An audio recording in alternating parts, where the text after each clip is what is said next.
ജയ രാമ രാമ ജയ രാമ രാമ ജയ രാമ രാമ. നമസ്കാരം. അയോധ്യയിൽ മടങ്ങിയെത്തിയ ലക്ഷ്മണൻ ശ്രീരാമദേവനോട് സീതാദേവി വാൽമീകി ആശ്രമത്തിന് സമീപം ഇറങ്ങിയതും ലക്ഷ്മണൻ അവിടെ നോക്കി നിന്നപ്പോൾ തന്നെ വാൽമീകി മഹർഷിയുടെ ആശ്രമത്തിൽ നിന്ന് മുനികുമാരന്മാരും തുടർന്ന് വാൽമീകി മഹർഷി ഇറങ്ങി വരുന്നത് കണ്ടതിന് ശേഷമാണ് താൻ യാത്ര തുടർന്നത് എന്ന് ശ്രീരാമദേവനോട് ലക്ഷ്മണൻ പറഞ്ഞു. ഇത് കേട്ടപ്പോൾ ലക്ഷ്മണൻ്റെ വർത്തമാനം കേട്ടപ്പോൾ ശ്രീരാമദേവന് സന്തോഷമായി. കാരണം വാൽമീകി ആശ്രമത്തിനടുത്ത് ഇറങ്ങി കൃത്യമായി വാൽമീകി ആശ്രമത്തിൽ എത്തുകയും ചെയ്തു എന്നുള്ളത് ഏറെ സന്തോഷകരമായ ഒരു കാര്യമായി ദേവൻ അനുഭവപ്പെട്ടു. പക്ഷേ ശ്രീരാമദേവൻ ഇങ്ങനെ ദുഃഖത്തിലിരിക്കുകയാണ്. സീതാദേവി അയോധ്യ വിട്ടുപോയതിൻ്റെ ദുഃഖം വിട്ടുമാറാതെ, ഭരണകാര്യങ്ങളിലൊന്നും ശ്രദ്ധിക്കാതെ അയോധ്യയിൽ തൻ്റെ സ്വകാര്യ മുറിയിലും സമീപത്തുമായി ഇങ്ങനെ കഴിഞ്ഞുകൂടുകയായിരുന്നു.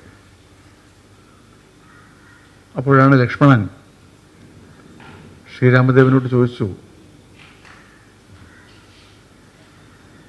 നാരി ദുഃഖത്താൽ നരേന്ദ്രൻ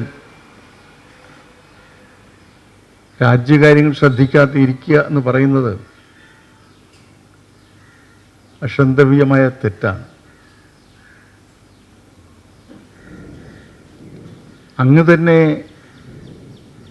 നമ്മോട് പല പ്രാവശ്യം പറഞ്ഞിട്ടുള്ള കാര്യം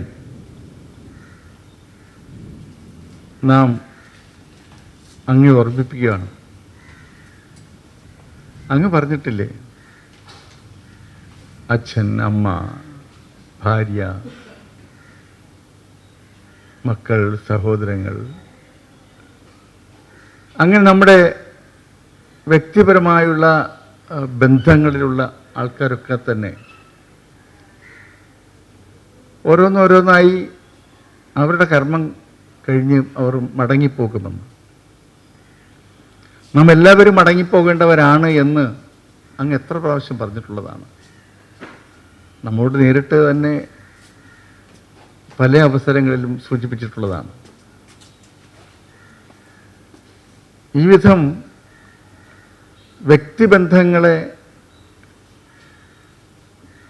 ഗൗരവപൂർവ്വം നാം എടുത്ത് നമ്മുടെ കർമ്മത്തെ തടയരുതെന്നങ്ങ് എത്രയോ പ്രാവശ്യം പറഞ്ഞിട്ടുള്ളതാണ്. ആ ജ്യേഷ്ഠനാണോ ഈ വിധം ഇങ്ങനെ ഇരിക്കുന്നത്?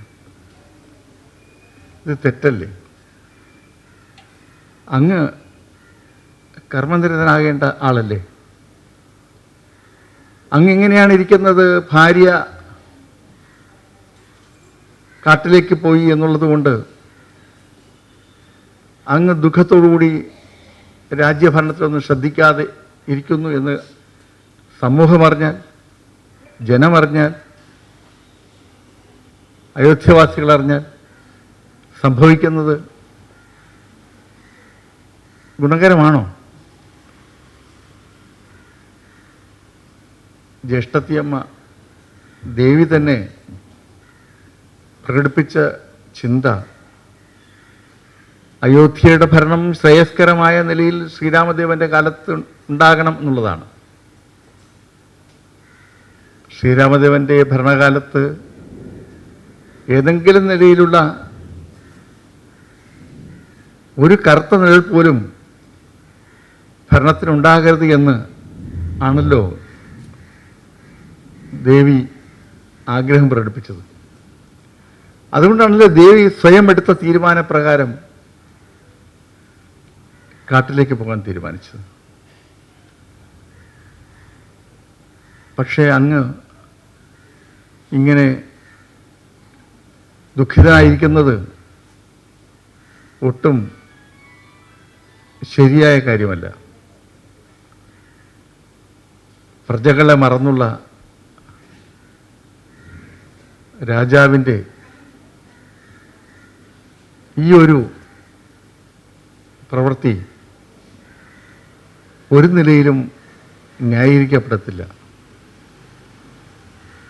ഇങ്ങനെ ലക്ഷ്മണൻ ശ്രീരാമനെ അദ്ദേഹത്തിൻ്റെ ദുഃഖാവസ്ഥയിൽ നിന്ന് മാറ്റുവാനായി ഈ വിധം ഇങ്ങനെ സംസാരിച്ചു കൊണ്ടേയിരുന്നു. ശ്രീരാമദേവൻ ഇതെല്ലാം കേൾക്കുമ്പോൾ താൻ സ്വീകരിച്ചിരിക്കുന്ന രീതി ശരിയല്ല എന്ന് ശ്രീരാമദേവന് ബോധ്യപ്പെട്ടു. ശ്രീരാമദേവൻ മെല്ലെ ലക്ഷ്മണനോട് പറയാൻ തുടങ്ങി, ലക്ഷ്മണ, നീ പറഞ്ഞ കാര്യങ്ങളൊക്കെ ശരിയാണ്. നീ പറഞ്ഞതെല്ലാം നാം പല ആവർത്തി പറഞ്ഞിട്ടുള്ള കാര്യങ്ങളാണ്. നീ ഒരു കാര്യം സൂചിപ്പിച്ചു, പ്രജകളുടെ ശാപം, പ്രജകളുടെ എതിർപ്പ്, പ്രജകളുടെ തെറ്റിദ്ധാരണ ഉണ്ടായാൽ ഉള്ള അപകടത്തെക്കുറിച്ച് നീ സൂചിപ്പിച്ചു. നാം ഇങ്ങനെ ഓർക്കുകയാണ്, നമ്മുടെ വംശത്തിന് ഇതുപോലെ ചില പ്രശ്നങ്ങൾ മുമ്പ് ഉണ്ടായിട്ടുണ്ട്. സ്വയം അറിയാതെ പെട്ടുപോയ ചില അപരാധങ്ങൾക്ക് വലിയ പിഴ കൊടുക്കേണ്ടി വന്നിട്ടുണ്ട്. നാം ഒരു കാര്യം പറയാം, ഒരു സംഭവം പറയാം. നമ്മുടെ വംശത്തിൻ്റെ ആരംഭം ഇഷാക്കുവിൽ നിന്നാണല്ലോ. ഇഷാക്കുവിൻ്റെ അനുജൻ, മൂന്നാമത്തെ അനുജനായിരുന്നു നൃഗൻ രാജാവ്. അദ്ദേഹം നാട്ടിൽ ഭരിച്ചിരുന്ന ഒരു കാലഘട്ടത്തിൽ വളരെ ധർമ്മിഷ്ഠനായ ഒരു രാജാവായിരുന്നു. അദ്ദേഹം വിചാരിച്ചു, നമ്മുടെ നാട്ടിലെ എല്ലാവർക്കും, തൻ്റെ രാജ്യത്തെ എല്ലാവർക്കും ഗോക്കളെ ദാനം ചെയ്യാം എന്ന് വിചാരിച്ചു. അദ്ദേഹം ഇങ്ങനെ നാട്ടുകാർക്ക് ഗോക്കളെ കൊടുക്കുവാൻ തീരുമാനിച്ചു. ധാരാളം ആൾക്കാർ വന്ന് എല്ലാവർക്കും ഗോക്കളെ കൊടുത്തു. ഗോക്കളെ കൊടുത്ത സമയത്ത് അവിടെ പർവ്വതൻ എന്നൊരു പുരോഹിതൻ വന്നിരുന്നു. ആ പുരോഹിതനും ഒരു പശുവിനെ സമ്മാനമായി കൊടുത്തു. ശരിക്ക് നദീതീരത്ത് വെച്ചാണ് ഈ ചടങ്ങൊക്കെ സംഘടിപ്പിച്ചത്. പുഷ്കരം എന്ന നദിയുടെ തീരത്ത് വെച്ച്. ഈ ഗോക്കളെ കിട്ടിയ സമയത്ത് പർവ്വതന് കാട്ടിലേക്ക് പോയി ചില വിഭവങ്ങൾ ശേഖരിക്കണം എന്നുണ്ടായിരുന്നു. പർവ്വതൻ ഈ ഗോവിനെ നദിയുടെ തീരത്ത് നിർത്തിയതിന് ശേഷം കാട്ടിലേക്ക് പോയി കുറച്ച് കഴിഞ്ഞപ്പോൾ അനാരതൻ എന്നൊരു പുരോഹിതൻ അവിടേക്ക് കടന്നു വന്നു.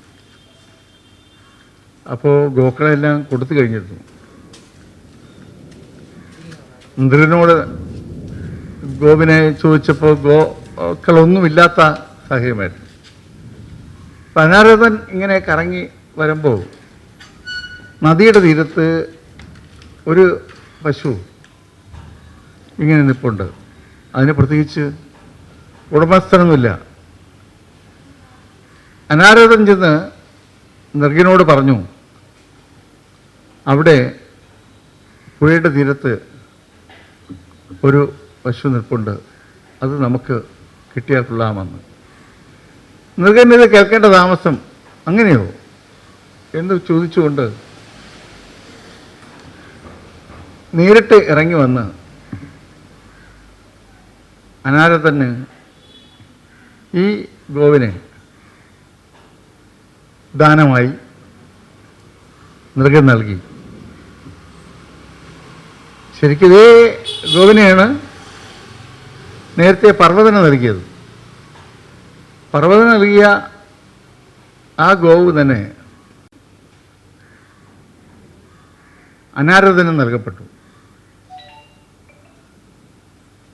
വൈകുന്നേരമായപ്പോൾ പർവ്വതനവിടെത്തി. പർവ്വതനവിടെത്തി നോക്കുമ്പോൾ തൻ്റെ പശുവിനെ കാണാനില്ല. അതവിടെ എല്ലാം നോക്കി, തൻ്റെ പശുവിനെ ആരെ കൊണ്ടുപോയി? പർവ്വതൻ അവിടെയൊക്കെ നടന്ന് ചുറ്റും സഞ്ചരിച്ച് നോക്കുമ്പോൾ അനാരദൻ്റെ ഭവനത്തിൽ ഈ പശു അവിടെ നിൽക്കുന്നു.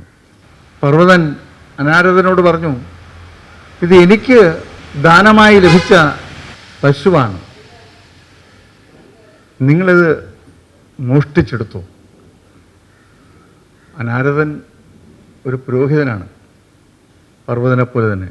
പെട്ടെന്ന് അനാരദന് വലിയ വിഷമമായി. താൻ മോഷണം നടത്തി മോഷ്ടാവാണ് എന്ന് പർവ്വതൻ തൻ്റെ മുഖത്ത് നോക്കി പറഞ്ഞപ്പോൾ അവർ തമ്മിൽ തർക്കമായി, വഴക്കായി. എന്നാലിത് നമുക്ക് രാജാവിനോട് ചോദിക്കാം എന്ന് പറഞ്ഞുകൊണ്ട് അനാരദനും പർവ്വതനും കൂടി നേരെ കൊട്ടാരത്തിലേക്ക് വന്നു. കാവൽക്കാരോട് പറഞ്ഞു, രാജാവിനെ കാണണം. കാവൽക്കാർ അനുവദിച്ചില്ല. കാരണം രാവിലെ മുതൽ ധാരാളം ആൾക്കാർ വരികയും ഗോക്കളെ കൊടുക്കുകയും ചെയ്തതുകൊണ്ട് രാജാവ് പിന്നീട് ഇനി ആരെയും കാണുന്നില്ല എന്ന് തീരുമാനിച്ച അവസ്ഥയിലായിരുന്നു. രാജാവ് വിശ്രമത്തിലേക്ക് പോയ അവസ്ഥയിലായിരുന്നു. അതുകൊണ്ടാണ് കാവൽക്കാർ ആരെയും കയറ്റിവിടാൻ തയ്യാറാകരുത്. ഇവർ കുറേ സമയം അവിടെ നിന്നു. രാജാവിനെ കാണാൻ കഴിഞ്ഞില്ല. പർവ്വതന് വലിയ ദേഷ്യമുണ്ടായി. പർവ്വതൻ ശപിച്ചു രാജാവിനെ. ഈ നൃഗൻ ഒരു ഓന്തായി പോട്ടെ എന്ന്. അങ്ങനെ നൃഗൻ ഓന്തായി മാറി. മനസ്സാ വാചാ കർമ്മണ അറിയാത്ത ഒരു അപരാധമാണ് വാസ്തവത്തിൽ രാജാവിൻ്റെ ഭാഗത്തു നിന്നുണ്ടായ ഈ വീഴ്ച എന്ന് പറയുന്നത്. കാവൽക്കാർ കാണാൻ അനുവദിക്കാത്തതുകൊണ്ടാണ് വാസ്തവത്തിൽ നൃഗന് പർവ്വതനെയും അനാരദനെയും കണ്ട് പ്രശ്നം പരിഹരിക്കാൻ വേണ്ടി ഇടപെടാൻ കഴിയാതെ പോയത്. അതിൻ്റെ ഫലമാണ് വളരെ സത്യസന്ധനായി ജനക്ഷേമ താല്പര്യം മുൻനിർത്തി ഭരിച്ചിരുന്ന ഒരു ഭരണാധികാരിയായിട്ട് കൂടി നൃഗൻ ഓന്തായി മാറിയത്. ലക്ഷ്മണ, നീ പറഞ്ഞ വിഷയം നാം മനസ്സിലാക്കുന്നു. പ്രജകളിൽ നിന്ന് നാം അകന്നു നിന്നാൽ എത്ര സൽഭരണം നടത്തി എന്ന് പറഞ്ഞാലും പ്രജകൾ ആവശ്യപ്പെടുമ്പോൾ പ്രജകളുടെ മുന്നിൽ എത്തുവാൻ കഴിയാതെ മാറി നിൽക്കുക എന്ന് പറയുന്നത് ഗുരുതരമായ പ്രതിസന്ധി സൃഷ്ടിക്കും, പ്രശ്നങ്ങളുണ്ടാക്കും എന്ന് നാം അറിയുന്നു.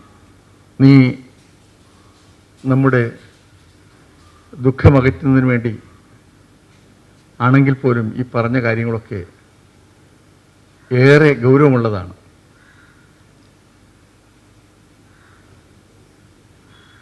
നമുക്ക് രാജ്യകാര്യങ്ങളുമായി ബന്ധപ്പെട്ട് മുന്നോട്ട് പോകാം എന്ന് പറഞ്ഞ് ശ്രീരാമദേവൻ വീണ്ടും ഭരണകാര്യങ്ങളുമായി ബന്ധപ്പെട്ട് അയോധ്യയിൽ സജീവമായി.